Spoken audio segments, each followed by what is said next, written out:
Welcome to Brutally Anna, a podcast about finding love, losing love, and all the things we think about but don't talk about enough. I'm your host, Anna Kai, aka maybe both across social media, here to remind you that life can be beautiful even when it's freaking brutal.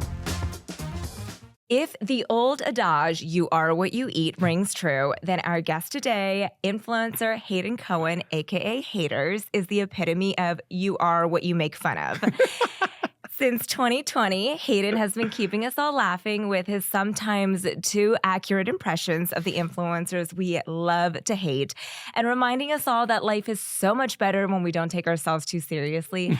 Hayden, thank you so much for being here today. Oh my God, thank you for having me. I feel honored, privileged. I'm so excited to finally meet you. I know, and to actually chat. Oh my God, yeah. Okay, so here's the thing. I've been watching you since the pandemic, so since 2020. You got me through some really dark days. But then when I was doing a deep dive of you, you actually have been sort of an influencer for a while, since prior to 2020, because I went back and I think your first partnership, correct me if I'm wrong, was like a Chappy Happy partnership. Yeah. Wait, I took a screenshot. I was like, what was really dove back into the archives. 2017. Yeah. 2017. Oh my God. That was my mom taking that picture on the beach. Yeah. So after I graduated college, I didn't have a job like most people after graduating college. And I was like, it was kind of like when the boom of the influencers was happening. This was like before TikTok. This was on like Instagram and like blog days when people had blogs.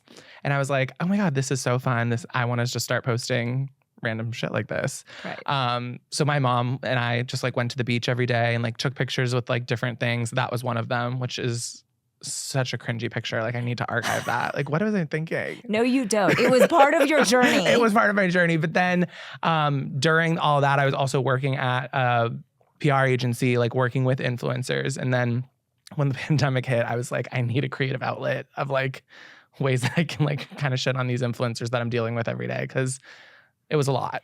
Like chaos. Can you tell me like a few stories from your days on the other side as to some of the crazy stuff? No names, obviously. No. But what are some of the crazy things that you heard while you were working on the brand side? Literally like everything and anything that you can think of. Like there were times where influencers in general like they just make so much money, and that you're dealing with all of these like egos and people who like think that them having a couple 100,000 followers equates them to being like a Kardashian. And there's just like all the times I would be like called and like yelled at for like, you know, not negotiating a deal properly. Or there was one, I don't know if I should say this, but there was one time where this girl, I was at like a influencer event. I was working this influencer event, and she just like comes up to me and storms up and she's like, do you know who I am? Like, this is crazy. Like, I need a private section. Like, I like went and I didn't know who she was. And I go look at her followers, and it was like, she had like 10,000 followers. And I was like, why am I dealing with this right now? Like, I'm too fabulous for this. Like that type of mindset. So that's what I was like, okay, like, there's so much material here that is just like nobody's like kind of shitting on influencers. And just like you said in the intro, which was so kind, by the way, like bringing some like levity to this all. Like this is a crazy industry that we like work in. And I feel like sometimes we need like a little bit of a gut check where it's like, none of this is that serious. Like you have to be able to like laugh at this all that we're doing. Cause like influencing is still in like its infancy. So like, we just need to like kind of take a break and like realize like none of this is that serious. Here's the thing. It's like, you know, people are like, how do you manage being an influencer and how do you deal with it? And I'm like, I am literally not saving lives. No. At all. Mm-mm. I give unsolicited dating and life advice online that is completely not licensed, which I think there is like a very scary trend of influencers posing, I think, as licensed 100%, professionals. 100%. And I never want to come off like that. But that's the thing, is it's like the ego sometimes tied in. You're like, can we all just take a step back and realize how much we're paid to do this amazing job? We're so fortunate that, and it has its perks and its challenges, obviously. Every job does. But we're so fortunate that like we get to make our own schedule. I like don't take that for granted. And I feel like a lot of people just like take themselves too seriously and kind of need like to be brought back down to earth with this stuff, which is like why I started posting these videos. Cause like, I was just like, they can't really think that like they're like this big of a deal. And then they do. And there still are people that I meet, and I'm like, you really think like you are God's gift to earth. Well, your first viral video I read was a video of you unboxing your newborn nephew in an Amazon Prime box. Yes. What was that? And where did the idea for that come from? Honestly, I was like watching, it was during the pandemic. We were all like working from home, like cooped up, and I was just consuming so much content.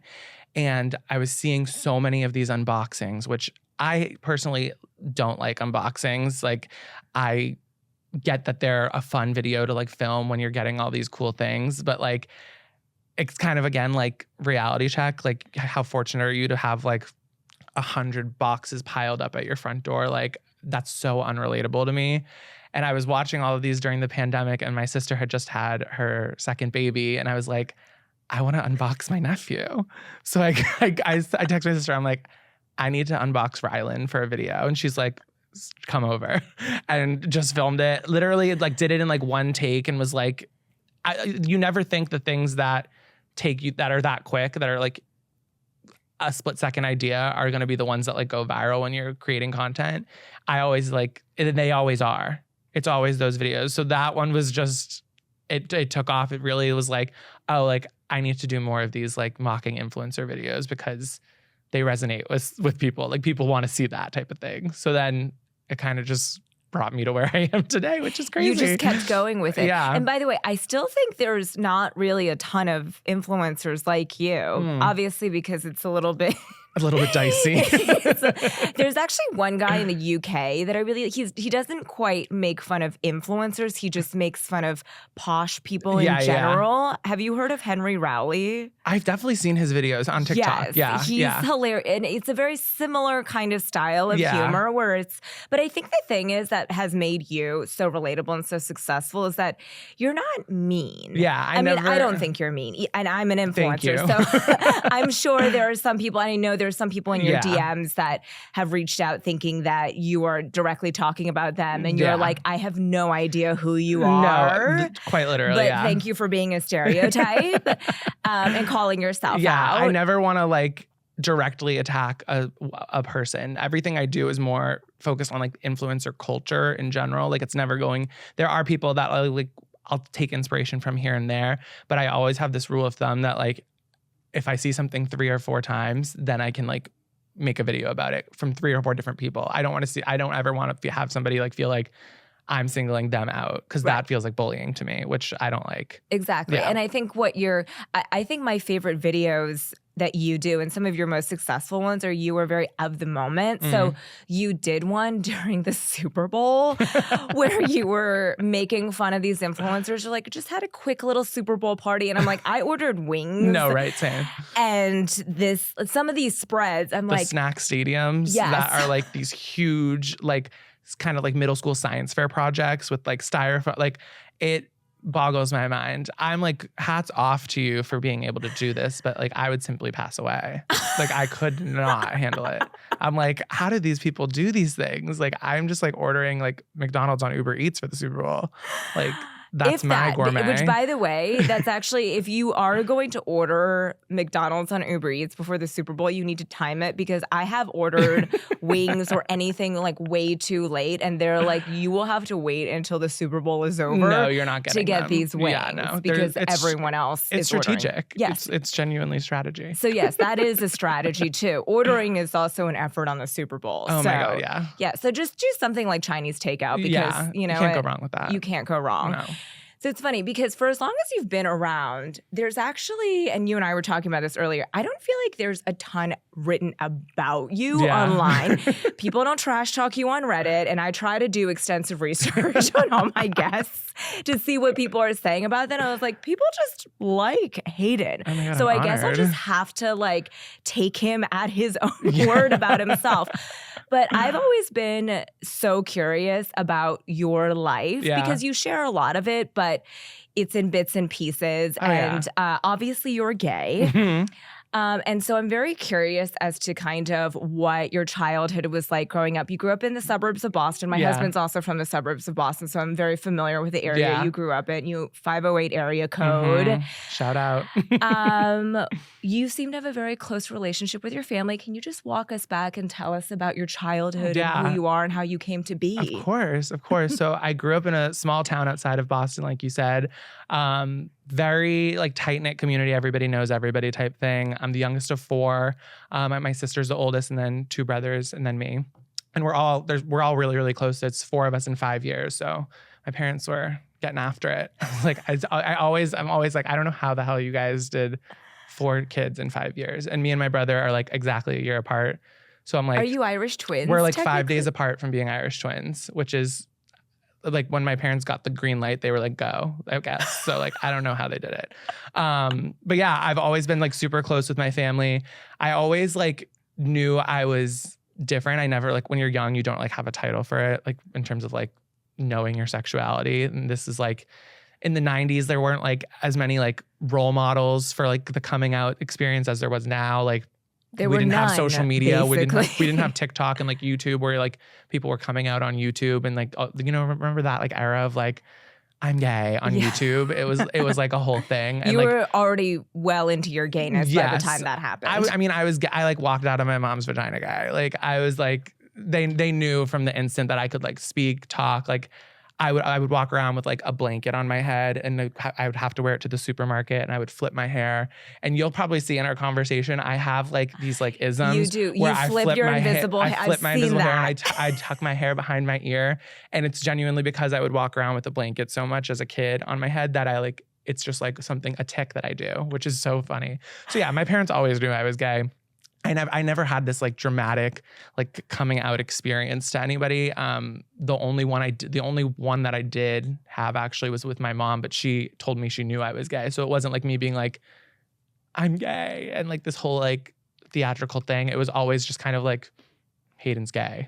So like there wasn't really anything like that I had to like tell people or like it was just always known. And so it's kind of like a boring story, but it's also like such a beautiful story because like everybody around me, like it wasn't anything. Like it didn't, and that's how it should be. Like it shouldn't be anything. I always say like, why does everyone have to come out? Like straight people don't have to come out. That is true. Like I'm gay. Like that's just a part of me. You know what I mean? Like it is what it is. But it must resonate with you, especially now we talk about it so much. And there's a lot of fluidity in sexuality and genders now. And it's great that people are talking about it. It must resonate with you how lucky you were to have parents and a family that was so supportive and knew before you did. It was almost like they were just waiting for you to be ready to admit it to yourself. With it. Yeah. Because there obviously like growing up, there is times where you like don't want to admit that like you're different from other people because even though it's not really a difference, like it doesn't matter if I'm gay or if I'm straight, like I'm still the same person. But there are times where like I didn't want to admit it to myself. I didn't like officially like own my gayness until I was like 12 or 13, which is still really early on to like come out or like be out. I didn't have a coming out really. But I am so fortunate that one, I mean I'm lucky to live in like Massachusetts is one of the most like liberal places. Like everybody that knew I was gay, like I never had like any type of like experiences where people were like against my That's shocking gayness, because which is you're a child of the 90s and I just feel like most people who are of our age, I mean think about Colton Underwood coming out and even how traumatizing that was for him. Yeah. I'm very lucky in that sense. And I feel like a lot of people that follow me, I'll get like messages, especially like it just being June, like during Pride Month, I got so many messages from like moms from like all over the country that are like, I think my son or my daughter, you know, might be this. Like, do you have any advice? Like, and that is like so full circle for me because it's like that. How cool is that I'm able to like be a public person that somebody can see their like child in and like ask for my opinion on my advice because they know that like I'm close with my mom and like that type of thing. So it's really cool. But yeah, no, I mean, luckily I never had any type of experience where I felt, I mean, obviously like there are places now that I've like traveled the world and stuff like that where like I don't necessarily feel as welcomed or like experiences that I've had that weren't the best. Now that I am, in my 30s, like you're always going to find people that like don't like you for who you are. But growing up, I was idyllic. Like I don't have any experiences where I was like targeted or somebody was against me or anything like that, which I'm very fortunate for. Can you talk about some of those experiences that maybe made you realize that where you grew up and where you came from was not the norm, and that unfortunately there is still a lot of hate out there? 100%. I mean, I remember when I went to college. I went to college in Massachusetts, which is still really liberal. But one of my first experiences was like at a college frat party where like, the frat bros, the chads, they're doing their thing. They're standing at the door, and I was friends with like all these girls, and they were like, "We're not gonna let this faggot in," like right in my face. Like it's like one of my first nights of college, and I'm just sitting there, and I had never experienced anything like that before, and I was like, I just kind of was like frozen because like growing up, like I said, like nothing of that nature ever happened. So I was kind of just like, and luckily I had like my girl gang around me who was like, "What the fuck? Like we're gonna fucking kill you!" Like, literally just like start screaming at this guy. So I feel like I'm very fortunate. Like experiences like that have happened where it's like some loser will say something, and I'm like, "Oh shit!" Like this actually like chucks me back into reality a bit because I've like grown up in this bubble where it's like everything's okay and like nothing bad has happened, and then it's like, oh, there are still people that think like this. Like, how crazy is that? That is wild. Yeah. And that's such a formative time. Oh, 100%. Freshman year of college, your first party, you're just trying to drink some jungle juice and get messed up and maybe hook up with some guys. Yeah. And all of a sudden you're like, I have to deal with homophobia now. Oh, yeah, 100%. And you don't think it's going to happen. Like when you go to school in like a liberal state or like a liberal college, but like there's always going to be some fuckboy there that is probably in the closet himself. That's what I tell myself. Well, that's the thing. I think the people who, because I don't know that many straight men who are super secure in who they are that feel the need to shit on gay men. Yeah. So I it's always think the hyper masculine men that I'm like, there's something going on like if you there. care that much about what gay people or trans people are doing, like that's maybe do some inward thinking of like, why do I care this much? And like, why am I spending so much energy and time into like what they're doing? Yeah. Like, Well, it's like the people that I see that shit on men for doing makeup. Yeah. Because I follow a lot of men who do makeup. Yeah. Or trans women. And it's like, why do you care? Nobody's forcing you to wear eyeliner. Get a fucking life. Also, Pete Wentz did it before everyone else did. And Fall everybody Out Boy, thought he was kidding? so... I know. My millennial babies, like, do we remember Pete Wentz and that insane eyeliner? Yeah. Like, come on. This isn't anything new. I know. That's the thing. It's like, I feel like social media has brought this whole new... This generation, like... With social media, like everyone's a keyboard warrior. So I feel like I can't imagine growing up in these times. I was like lucky to live in my bubble back then. Because if I hadn't, I would have been exposed to so much more hate so much earlier. I feel like kids these days, like I feel for them. I do too, because I couldn't hang. Well, there's so much to compare yourself to. And I think it's a double-edged sword. Like, we did not grow up with nearly as much representation. Yeah. But on the same spectrum, we were allowed to just be kids. 100%. And I don't feel like, you've made parodies of this before where it's like me at 13 and we're on like MacBook photo booths just making weird funhouse faces. Yeah. And 13-year-olds now are doing full-on music video dances and wearing crop tops and they have like shorts. A full beat face. Like, and they don't even look like 13-year-olds. No, it's crazy. And I'm like, you do you. You 100%. are way more together than I ever was in my early teens and even college. I look at my college photos and I'm like, oh God. No, same. I like a whole Facebook album of one night of a party. And I'm like, what were we doing at these parties? Like, why were we like in the corner doing like photo shoots, like contorting our bodies. Like we're like on a like America's Next Top Model doing like a Tyra Banks challenge. I'm like doing like what am I doing? And this is at like a full like party. I'm like, this is why that guy didn't let me in. I'm kidding. No, I'm kidding. You're like slightly justified, but still you're a homophobic hater. Truly. But like, it's crazy just the way that kids these days are growing up. it is such a double-edged sword, like you said, because there's so much community online. That's what I've learned in like being in this space is like there is so much community and like so much like togetherness, but there's also so much like hatred. Right. It's crazy. What do you tell the people who reach out to you and say, hey, like I might be gay or my son might be gay or my daughter might be gay. How do I deal with this? What's I your always advice? say like just let them have their own journey and their own process, as corny as that sounds. Don't like, out them. Yeah, before no. Literally, like I always say, like I needed my mom to like tell me that she knew, because I was like, oh, it's going to be okay. Like if my mom knows, like that's all that matters. So I'd say like just let them have their process and like don't force anybody out. Don't like, you can ask questions. You can like lead the witness. I say like that's always okay, because like sometimes there are people that like want someone to know, like they just don't have the courage to say it themselves and like bring up the conversation. But yeah, just like let people have their own journey, I guess. As corny as that sounds, like Bachelor. No, The Bachelor. You get the final rose. Yeah. But did you realize you were gay because you were different and because you liked, quote unquote, maybe more feminine things you related to women? Or was the first realization, I'm attracted to a man? Because I remember the first crush I had. It was definitively on a boy. And I was in kindergarten. It was very early. And it wasn't like I was sexually attracted to him. I was just like, I really want to be around this boy. I think mine was more, the first realization was that I was doing more like girly things, hanging around more girls. I was like, The Little Mermaid was my favorite movie growing up. Like I wanted to be Ariel. And Prince Eric was like my first crush. So it was like, that was like. First celebrity crush. Yeah, first celebrity crush, Prince Eric. Like, are you kidding? He's like horrible. I like look back, I like still love The Little Mermaid, but I'm like, this is, why was I watching this like 40 times a week? But yeah, no, that was kind of my realization where I was different, was like that I was like doing more like girly things, hanging around more girls, like watching like Disney princesses, while like my brother, who's just a year older than me, was like watching the Power Rangers.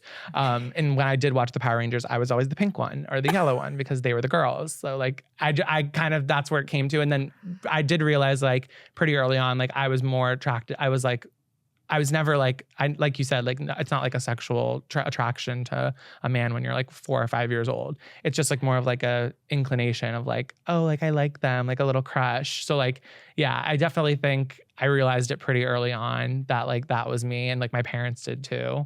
But yeah, I think it's interesting to like look back on and think about that, because it's not something I think about that often. Like my childhood, in terms of like when I realized I was different.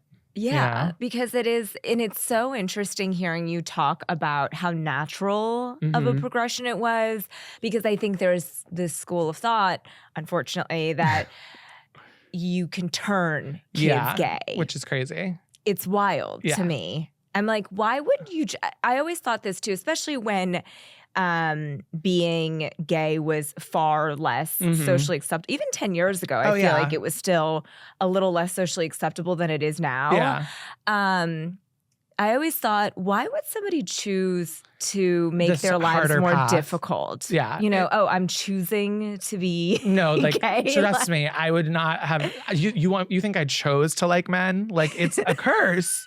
It's a curse. Are you kiddking me? As a straight woman, now I'm thankful. Like I've found my person, but like it was hard out there in the streets. Okay, I can't even imagine dealing with straight men. Like gay men are the best, but straight men, no. But like still, like it's always boggles my mind when someone's like, "You chose to be gay." It's like, I did not choose this.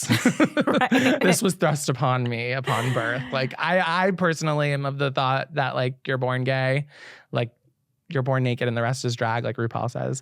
But like I know I was born gay. Like I said earlier, like I walked out of my mom's vagina, like strutting my stuff, like flipping your invisible hair. And does this mean you need to grow out your hair? Oh my God. Have you ever thought you can't? Because it just grows out this way. Oh. It's the Jewish in me. It's just my Jew-fro. So I've tried.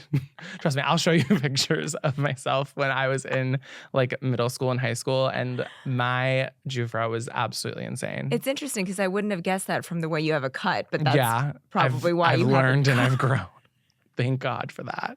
That's why I didn't have a man for so long. Who was your first boyfriend? Was it in high school or college? No, Aaron is my first boyfriend I've ever had. Oh my gosh. Yeah. Your current boyfriend is your first is my first boyfriend. Yeah. And I was a hoe back in the day. So like it's not like it was like first love, first thing, like first thing, whatever. Yeah, but he's my first like official boyfriend and will be my last. Hopefully. You guys bought a house together, so we're together. You're together. Yeah. When did you start dating? Aaron and I started dating like 2.5 years, 3 years ago almost. Okay. We met at one of my best friend's birthday parties for her boyfriend, who he knows through people, and we just hit it off. Were Been together ever since. What was that first encounter like? Do you remember at the party? Drunken, very drunken encounter. He bought me a drink, and then Classy. I think we did like a little make out at the bar. And then we were like, let's exchange numbers. And then went on a date and have never left each other's side. It's crazy. I still like remember our first date. It was at this like wine bar in Boston. And he like put so much effort into planning this. And then on that date, we actually bought tickets to a concert like the next week. And I was like, is this what like this is like what it feels like? Like you just want to keep planning things together. So he was very much courting you, or how does it work? Because obviously in heterosexual relationships, it's like, okay, the man. It's a little bit of both. I mean, like for us, like at the beginning, I would say like he was more so courting me, and we were really courting each other. Like we would both like plan dates for each other and plan things for each other. We kind of like took turns doing that. But it was really a natural progression into like, okay, like we're dating, we're taking this more seriously. Like, and it happened really fast. Like we lived together after I think like 8 or 9 months of dating.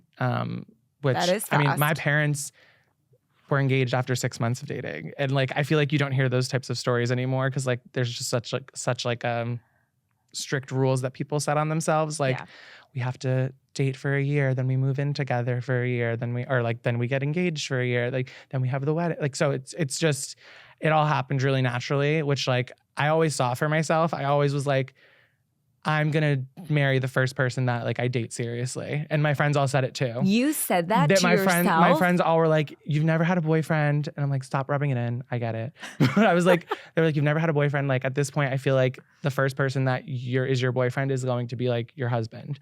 And like is the person that you're gonna be with forever. And I was like, I totally see that for myself too. It ended up happening, which is crazy. Wild. Yeah. So you had always dated people, but you never got that serious with them?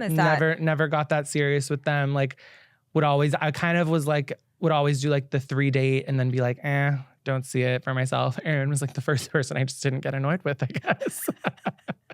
Which is wild.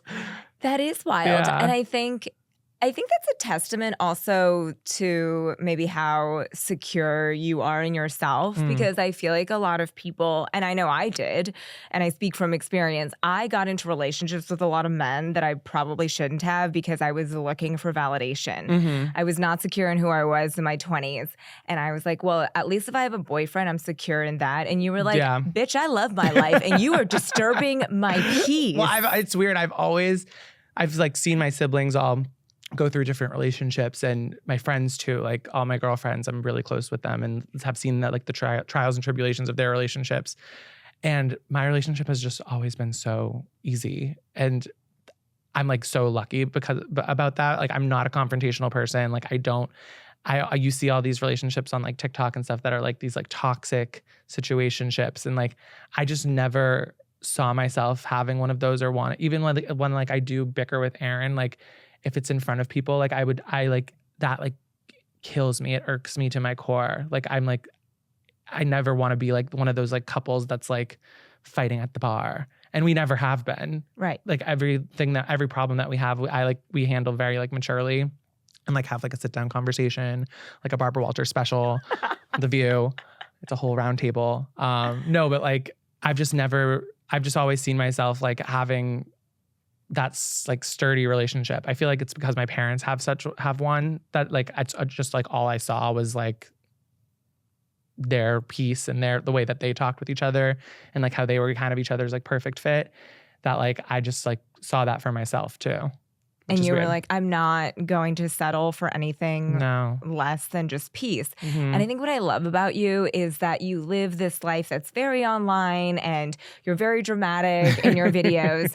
But actually, when you look back and peel back at your life, you live a very kind of boring, almost nice suburban existence. It is. It is funny because it's like, I kind of say like my online persona is just like a dramatic version of like me. Like I am very like boring, like in my everyday life. Like I wake up, I watch Real Housewives, I eat McDonald's, I go to bed. Like all probably bad habits, but it is what it is. And I've found like this little niche corner of the internet that like relates to that in some way, in a dramatized version of that.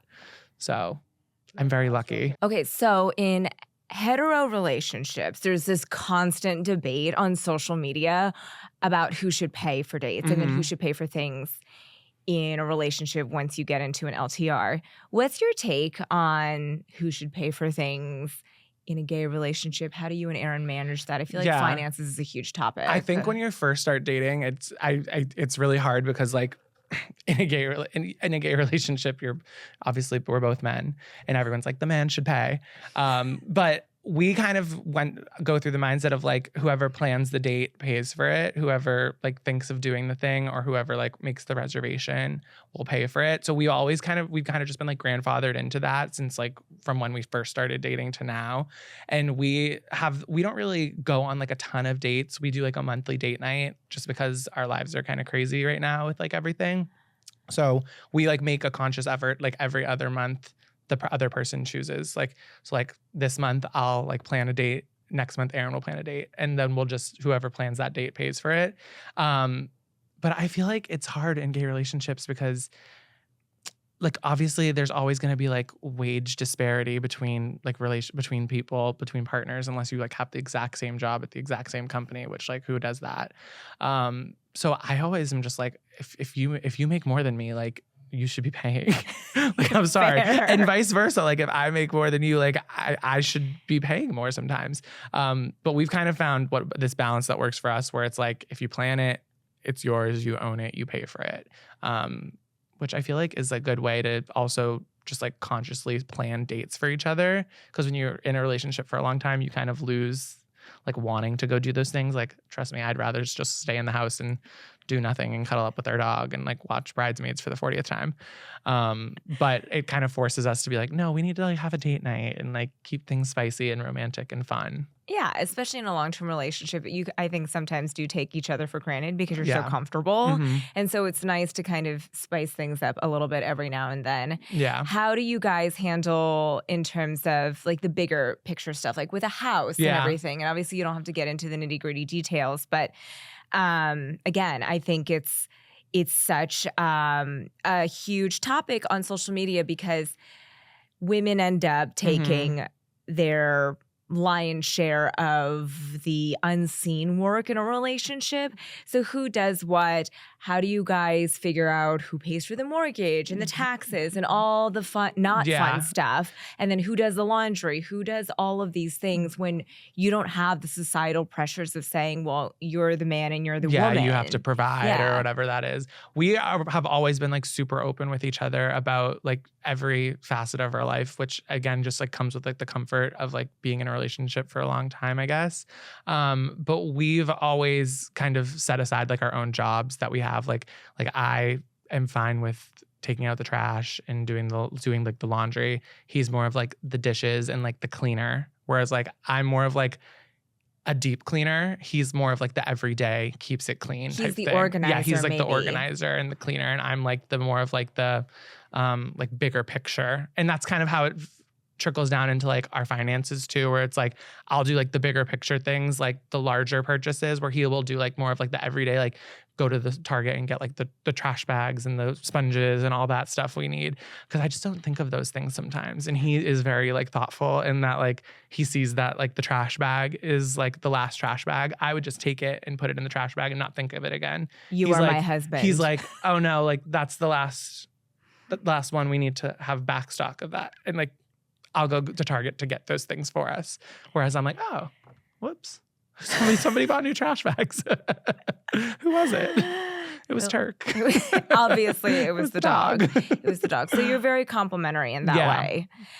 Are you guys going to get married? Is that something that's important to you? I definitely see us getting married in the future. It's not something that I'm like rushing into. It's something I see for myself, but I don't want to put any like pressure on us. I feel like we're in the stage of life where every other weekend we either have a baby shower, a bridal shower, a wedding, an engagement party. Like all of our friends and close friends and family are in that stage too. So it's a lot to throw that in for us right now. But I think like in the future, we'll definitely get engaged, get married, have kids, do the whole shebang. And it's kind of getting fast tracked with us like moving to the burbs. But you can live in the burbs and not have children. No, I'm speaking totally. from experience. Yeah. We moved to Connecticut 4 years ago, got our dog 4 years ago. We fully, by normal circumstances, should have a child right now. We don't. Yeah. In fact, we're thinking about freezing embryos so we can delay the process more. Because being married is actually great without kids because you just get to do what you want to do. But now you have freedom. The security of being married and not having to do the whole bullshit of finding your spouse. Oh my God, right? Which was a full-time job in itself. Right. Wait, before you met Aaron, how were you dating? Were you using the apps? All the apps. I was like consciously trying so hard to find a boyfriend and just like going on every date I could. Anytime anybody would ask me out, I'd be like, yep, I don't care what you look like. I genuinely was like, sure. Are you breathing? No, like, do you have a pulse? Like, I would have gone out with you, and I did. I. So you had no standard? No, genuinely not. I was like, what is going on? At first, I was like super, super picky, and like would care about like their job and their height, and like I wanted them to be taller than me and make more money than me, and XYZ, like check all these boxes, and then. He just got like broken down over the years and was like, you know what? I gotta like just let go and let God kind of thing. And it's so funny because everyone's like, they'll tell you like when you're in a relationship or when you're single, people in relationships will tell you, be like, I wasn't even looking and I found my boyfriend. And I'm like, I couldn't tell you how many times I heard that. And that's how I ended up meeting Aaron is like, I went out with my friends one night and I met him. And I'm like, those fucking bitches. Like they were right. How dare they? Well, it's like how you make fun of influencers and now you are one. Yeah. It's like you hated that feeling and you're like, I have become that bitch. No, I have become that bitch. I am that bitch. I manifested that bitch. That is hilarious. It's crazy. But the thing is like I was always looking, you know? And so in a way you kind of were always looking. You just weren't looking on that night. No, yeah, which is crazy.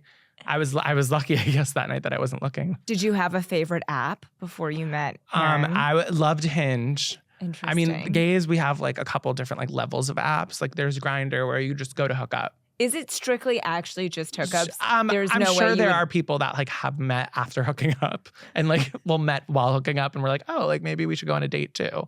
But strictly hookup.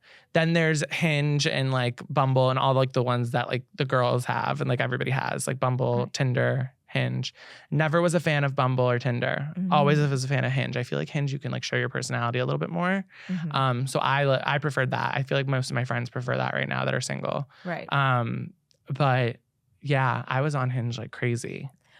Never stumbled upon Aaron there though. It's interesting that you said you cared about height because I thought that was a strictly female thing, an evolution thing. Why do you care about height? You're not going to have kids. No, well, I mean, you are going to have kids with him, but I cared genetics. about it. I cared about it in the sense that like I just wanted somebody taller than I wanted to like look up at somebody. How tall are you? I'm 6 feet, so like it's hard to find. It's hard to find somebody that's taller than me. Especially just I don't know. Aaron is taller than me. Luckily, he's 6'2". So I'm like. I ended up manifesting that too, I guess. I'm I don't know. looking for a man in finance. Yeah. 6'5". He works in consulting, not finance, but close. Close. So yeah, I guess that's you the just vibe. wanted to look up at somebody? Yeah, I just wanted to like look. I don't know why. I always just pictured like, it's probably the Little Mermaid. Ariel looked up at Prince Eric and that was like ingrained in my head. That is the way it should be. Yeah. That is hilarious. That's just how it was. Have you guys talked about if you're going to have kids, which it does seem like you want kids? Yeah. Like, how is that going to happen for you guys? Are you going to go the surrogate? I mean, I guess you have to go the surrogate either or surrogacy or adoption. I would love to do both. It's all about like, it's such an unsexy way to have kids when you're like, how are we going to afford this? Right. Like, it's like, oh, like it's not just like, I wish I could get knocked up. Like, are you kidding me? I would die for that.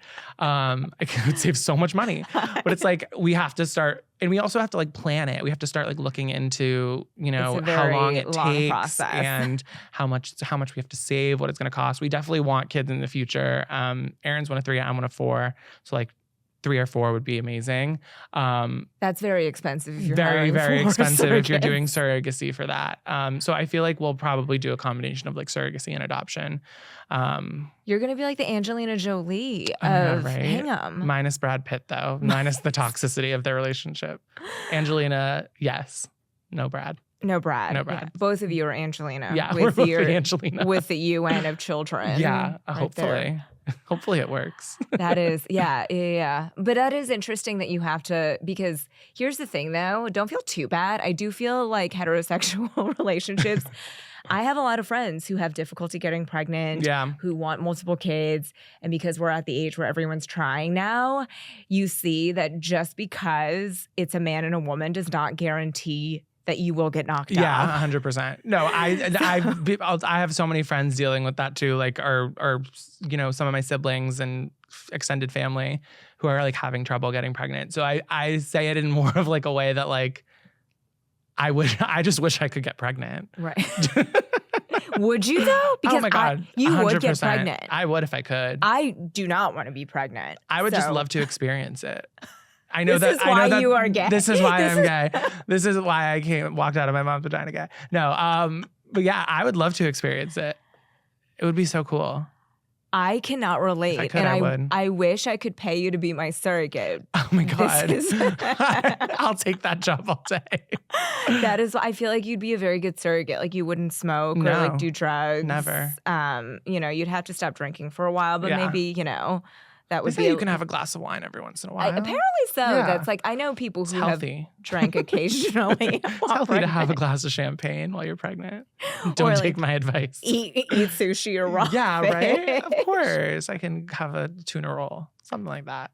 Do you want girls or boys, or do you not care? I don't care. I'll have whatever I'm able to. Whoever. Anything under the sun. I just want happy, healthy babies. I feel like you'd be a great girl dad. I could see that for myself. Yeah. It's like braiding their hair. Giving them invisible hair that they would have to like flip I know, back. right? I would probably actually raise some like huge bitches. Which like the world needs more bitches. No, but I think you would raise them with a sense of confidence, and entitlement, and I mean that in a good way that more people should have. Oh, 100%. Because you feel so, and correct me if I'm wrong. When I look at your content, I feel like you're very well adjusted. Like I said this off the mic, but I feel like you're very just, if somebody were to say, hey, this is how you do life and not get traumatized by it, I would pick Hayden Cohen. Oh my God, that's so kind. But what is your shit? Like, what do you struggle with? Because I think I look at your content and I'm like, he's so consistent. He's so chipper. And even when he's making fun of people, he's still very much in himself. Yeah. I don't feel like there's a moment where I'm just like, oh, this guy is like, I know you say you're chaos, but it's very controlled chaos. It is very controlled chaos. I think part of my anxiety up here is like the OCD type of anxiety where like everything needs to be like organized and have a place. And like, that's just my work though. Like my work, I am very organized with. The rest of the things that are going on are the chaos. The trash bags? The trash bags, all that. Like, I feel like I just took this job like super seriously as like, okay, like if I'm going to be doing this full time now, like I kind of have to like have my shit together. Like if I'm going to be a content creator, an influencer, whatever you want to call yourself, you need to have like an organizational system in place. So I kind of like, that's where most of my anxiety stems from is like that. And also like, I struggle a lot with like money in terms of like becoming comfortable with the money that I'm now making when I haven't ever had this type of money, if that makes sense. No, 100%. And like feeling weird guilt about that when this is a relatively easy job. Like Well, and there are a lot of influencers. You've done hard jobs, Yeah, you have something to compare it to. Yeah, I've done hard jobs and like dealt with like annoying ass people, and like now I'm just dealing with myself, who's also an annoying ass person. But it's like a weird like juxtaposition of like being comfortable and financially responsible for myself and for my family unit now, whatever, but also like feeling guilty about it and like feeling like, you know, teachers and nurses and all these people who are like molding the future and changing lives and saving lives deserve to be making way more than what I am for posting some stupid ad or like, you know what I mean? Like, it's just. I understand. But this is why you do such good stuff for the community. You do the clear the list. Yeah. You know. For like teachers and stuff. Yeah, and for teachers. Like Nurses Appreciation Week, I'm always trying to like give back and like use the communities on social media that I've created to like help in some small way, because like I know that I'm not going to change I'm not going to change the world by making fun of influencers, but like maybe I can, you know, give away some money or like have people raise money for like a good cause or a good person or something like that. That's like the small little thing that I can somehow try to help with, I guess. Where do you think that guilt comes from? Is it because your parents were teachers, or what did they do growing up? Like, where is that kind of innate goodness? Why are you such a good person is what I'm asking. I am not. I don't know where it comes from, honestly. Like the town I grew up in was like a very wealthy, like everybody was middle class town. Like, and I kind of just like didn't necessarily, I fit in the way that like I wasn't like going without, but like I had friends that were driving like BMWs to school every day and like going and like playing tennis at like the club and doing that. And my family was just never that. I kind of always was like keeping up with the Joneses type thing. And so I always knew like what I wanted for myself was like to be the Joneses and like to be comfortable enough in my life to like provide that for my kids and my family, like what I didn't have. And it wasn't a way that like I went without. Like it wasn't like I was like on the street or struggling or like I got everything. I had everything I needed. It's just like I always like wanted more for myself, I guess. And it's so weird that now social media and like just like posting things has like led me to being able to do that. And so I feel like a weird like guilt about like not being like a doctor or like something like that, where like that's more of like a traditional route to like build that type of success for yourself. But I mean, we're seeing it more and more with people like my nephews are like, it's like, what do you want to be when you grow up? It's like a YouTuber or like an influencer. Like that's like the thing Uncle now. Hayden. Yeah, right. One of my nephew's like 7 years old, and he came over to my house the other day, and he was like, "Well, you're the king of Instagram." And I was like, "What the fuck are you You're talking about?" like, no, actually, I'm the queen of Instagram. Don't get it twisted. Don't get it twisted, honey. But yeah, it's like this. I've always just felt like this weird like guilt about it, if it makes sense. But I understand and I empathize because I grew up outside of Philly in the suburbs in a town very similar to Medfield where you grew up. And I went without with a lot of things. But then after a certain point, we were very solidly middle class and we were not homeless. Yeah. But you were always aware, or at least I was always aware, that I had less. Yeah, 100%. And I think during those very formative years, that does imprint on you because it's when your relationship to money really forms before you even know it. You're not really thinking about money when you're in middle school and high school. You're thinking about how you feel in comparison to others. Exactly. And I always remember feeling a little less than. Yeah, I was like, if I was wearing Aeropostale and everybody was wearing Abercrombie, I was like, oh my gosh. I was like, ooh, like, I would like save like my money like from like working and be like, I need to go to Abercrombie and like get a shirt with a moose on it. And the moose needs to match the polo that's inside, the inside polo. It's like, what the hell was I thinking? I know, and but I'm it's with this fro. But it's I need a photo of this Jew for you. No, I need to find. I will send you one to me so I can edit it into I will this show episode it to you. Yes, to see the glow up. No, 100%. But it is so funny because when you're that age, all you want to do is fit in. 100%. And what's interesting about our lives, at least, is that we've made a living And now we're able to buy the Abercrombie with the moose and whatever Mm-hmm. by not doing what everybody else is doing. Yeah. It is weird to think about it The in that irony way. of that situation is that you've created this life for yourself, that you can buy the things. You are the Joneses in a Mhm. way by being really fucking weird and different, which is great. It's so cool to hear you say it like that, because Yeah. it does make sense and is kind of wild. But I think that's like, for me, that's why I love my life now and why I'm more, people think I'm angry. Sometimes like my trolls have to be Yeah. like, you're so angry. I'm like, no, I'm just actually more myself. Mhm.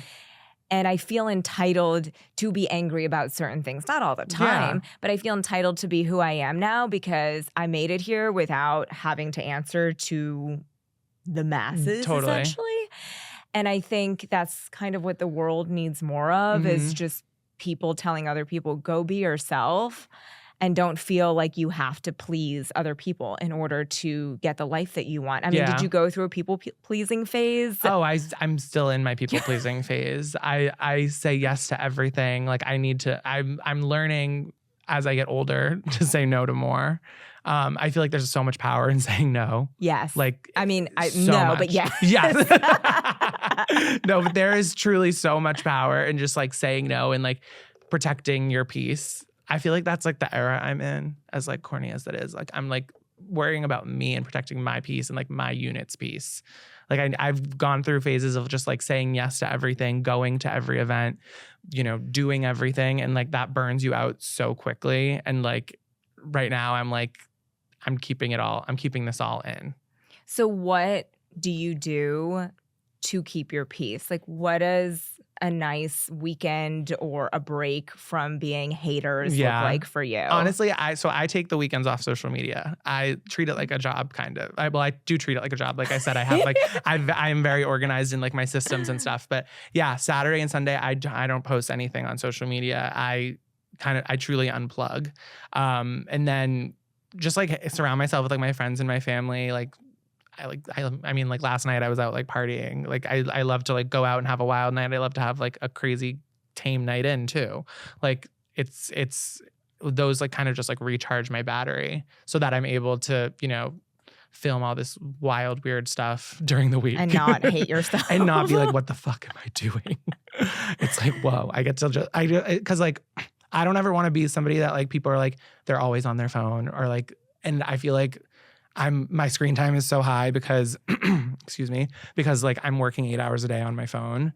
And like when I'm not working, like I don't want to be working. I don't want to be on my phone, like consuming content or filming content. So like, I just try very consciously to like pick my time for myself and like have the weekends off of social media and like just recharge. Like I said, I feel like it's so important when you're working in social media. And one of the things you consistently make fun of, which I love, is the fact that you say, influencers, anytime they take a break from social media, they're like, I know you guys have been dying as to know where I am. You guys have been missing me so much. But here's the perfect example. I never realized that you took breaks on the weekends because I just feel like you're always online. Mm-hmm. You always have stories. And now I'm going to go look at your page on weekends and be like, is he actually following what he said? Is there a circle up or no? But the people don't notice. Yeah, they don't. Because people are not nearly as invested in our lives as we think they are. No, truly. It's like there's so many influencers that are like, and maybe they have people that really are as invested in their life, but I don't, and I'm fine with that. Totally fine with it. Don't become invested. Well, I ghost, like over the 4th of July, I just took a week off posting. I just needed to not be online. And were people knocking at your door? No. Nobody asked where I was. I didn't ask where anybody else was. Yeah. I didn't really look at my phone. My carpal tunnel got better. Yeah, right? So it was just sort of this, every time I think, oh my God, like I'm not posting enough, I'm always, you're like the voice inside my head. I don't know, you're like some weird gay fairy godmother in my head. I am honored. I'm just like, honestly, no one cares. Like it's fine. And that there's something freeing about that. Totally. In a business where we are taught that everyone cares and we need to care about every little thing. Post more, share more, link more. It's okay to take a step back. Oh my God, yeah. It's my whole thing is like, none of it's that serious. No. We're not doing brain surgery. I mean, honestly, I just had surgery 2 days ago, which is actually was not like great timing thinking about like, you know, coming into the city. Yeah, right. Scheduling this podcast. Yeah. They did say, my surgeon was like, you shouldn't travel for 10 days after you Gets have in the this car surgery. for a 2-hour drive. But I was like, is it really traveling or is it just a commute? Yeah. Like, let's be real. Can I not go to work? Exactly. Yeah. So I was like, this is totally fine. I took 2 Tylenol in the car on the way here. But I was thinking about this because my surgeon, first of all, surgeons are insane. Talk about a job that you should feel. I think surgeons should have egos. Oh my honestly. God, 100%. Like, they should have a superiority complex. Like they're really in there. You should really have. He started his day, I don't know when, but they had me get to the surgery center at 6:30 a.m. for a 7:30 a.m. surgery. And I was at death's doorstep. I'm not a morning person. No, me neither. And I'm there. I didn't shower, even though they told me to shower with the pre-op instructions were hilarious. They were like, please shower the morning of with Dial or a similar antibacterial Wait, like soap. that, like Dial, like the dish soap? No, yeah, but they make. Do they make body wash? Body wash, apparently. That's really specific. That's antibacterial. Okay. And I'm also the queen of not listening to pre-op or post-op questions. The only like fully tuning it out. I listened to it. It just went in one ear and out the other. I was like, oh yeah, totally. I'll do that. Yeah. Didn't do that. Didn't shower the morning of because I didn't have time. Yeah. They said I could brush my teeth and spit, but no gum or mints. I didn't brush my teeth because I, for some reason, thought they said I couldn't. And they also said no Advil 1 week prior to the surgery because Advil apparently prevents your body from being able to clot more easily. It kind of it might make you bleed more, which is not great. No, definitely not. So I listened to that. I was like, no Advil. Okay, I'll stop taking it. I mean, not that I was taking heavy Advil to begin She with. has an Advil addiction. I know. But I did go into the city to get Botox and a steroid injection in my knee right before the surgery. And I go home and I was like, my husband's like, how was your day? I was like, okay, you know, I saw Dr. Schaefer, got my Botox and my masseters. You know, I'm trying to get rid of a scar on my knee, got a steroid injection. He was like, you're undergoing major surgery in 4 days and they told you not to take Advil. Why are you getting all these things injected in your body? He was like, you need to call the nurse right now to see if you need to reschedule your surgery. And I was like, oh my God. Like, that didn't even I was like, they told me no Advil and I haven't taken Advil. I'm like a child. You need to explain to me exactly what I can and cannot do. Every single thing. Brutal. They're like, don't drink. I was like, already don't do that. Don't take Advil. You know, I was like, okay. Like perfect time to schedule my Botox. Botox and steroids, perfect. Luckily, apparently, for all of you listening, you can do Botox and steroids 4 days before the surgery. But consult with your doctor, of course. Consult with your doctor. This is not medical advice, but because it wasn't at the site of where I'm getting surgery, they were fine with it. But I felt like a moron calling my surgeon up and being like, I'm so sorry. I am an influencer. Honestly, that's hilarious, though. I am the most vapid person alive. I had this scheduled. These things were necessary. Yeah. And I was like, do I need to reschedule? And he was like, no, you're fine. He's like, you're good. He was like, you're an idiot. Honestly, I love that. But yeah, I went and I was thinking, I was disgusting the morning of. I was grouchy, you know. Yeah, of course. And he like shows up. He's like, how's it going? And I was like, terrible, because this is not how I want to start. I don't want to be here. I don't want to be doing this. This is awful. But he is actually, I mean, this was a fairly minor surgery, I think, for him. This man specializes in hernias. Yeah. And so he's doing like really complicated, he's like doing crazy. really complicated abdominal surgeries that take hours. Yeah. I mean, this was like a cakewalk for him, I'm sure. But I was like, you are opening up people on a daily basis. Like, and I don't know how much you make, but if I'm making anywhere near what you're making, the world is not just. No, truly. I'm sorry. At all. You need to be paid more. No, 100%. Yeah. I saw something online that was saying like to be a surgeon or a general surgeon, at least, not like a plastic surgeon, you have to be kind of masochistic because you're just not paid enough to be dealing with the bullshit you're dealing with. And like people who are like trauma surgeons and just on call all the time.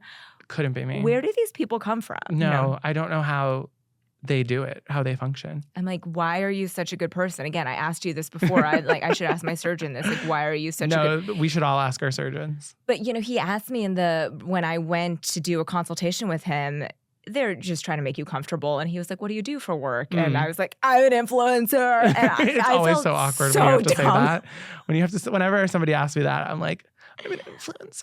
Do you say that now with a straight face? I usually say like I'm a content creator because like I don't know. They don't always know what that is, by the way. That's the thing. They don't. So then I have to go and explain. It's like, I'm like kind of like an influencer. Then people are like, oh, you're an influencer. And then I'm like, but I make fun of influencers. They're like, what? And then I'm like, just follow me.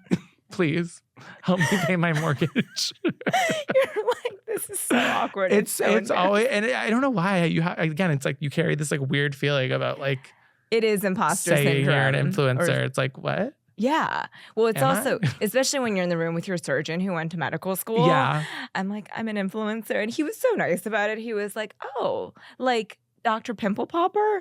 I was like, sort of. You're like, what? But not really, because blood makes me feel weird. No, definitely not. We don't have that much in common, me and Dr. Pimple Popper. Other than the fact that she has a social presence. Literally. And she's an Asian woman. So there we go, identity politics. But I was like, thank you for trying to relate to me. In the only it's always also like, what do you influence is always the question. And then I'm like, what do you influence? No, like, I don't know. I don't know. Do you know? I don't know what I influence. I don't know who I influence. I don't know. It's one of my favorite videos you did. This was like last year or something. You said you rehearsing what to say to somebody when you're placing a takeout order on the phone with customer service. And you're like, hi, I'm Hayden. I would like to place an order for, this 2-piece chicken McNugget meal or whatever.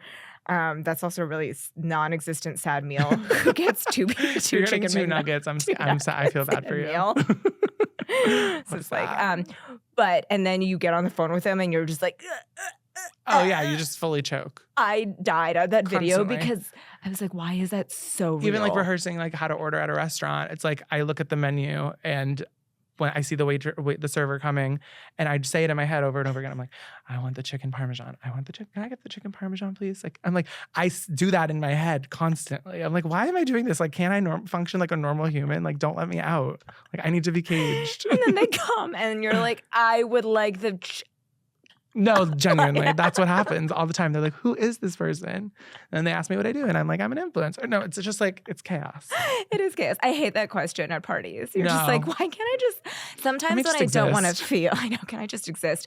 When I don't want to field additional questions, I just tell people I work in advertising. Yeah. Because it is very similar. Or I work in social media, something like that. Yeah. It's something very normal. Mm-hmm. So you, on your content, I feel like you feel very content. Like you sort of live this really nice, peaceful existence. Yeah. But I'm wondering, like, do you feel content in your life? And do you feel like this is where you're supposed to be right now? Or is there more? I do feel very, very content with like everything. I feel like the puzzle pieces are all like fully together right now with me, and like with my content. Obviously, there's always like more I want to do. Like you know, social media is always a numbers game. Like you always are wanting to like be growing your account and your social presences and stuff. And I talk about this all the time with like my manager and like my friends and family and stuff, or other people that are in the industry. I'm like, how do we grow? Like, what do we do? They're like, share more, do more, and I'm like, I'm really happy with what I am sharing, and I'm being like judicious with what I'm sharing about my life.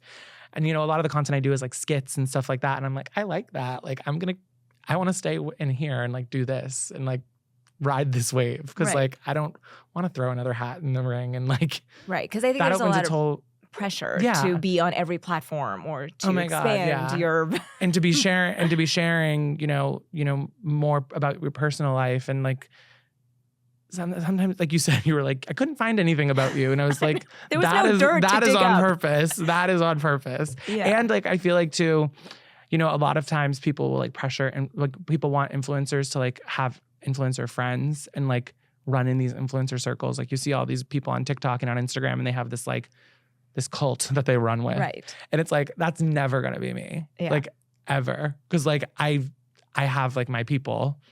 Like I always wonder about those people, like who are just solely friends with influencers. I'm like, before you became an influencer, you had this group of friends. Did you just ditch them? Like, where did they all go? Right. Like, what do they think now?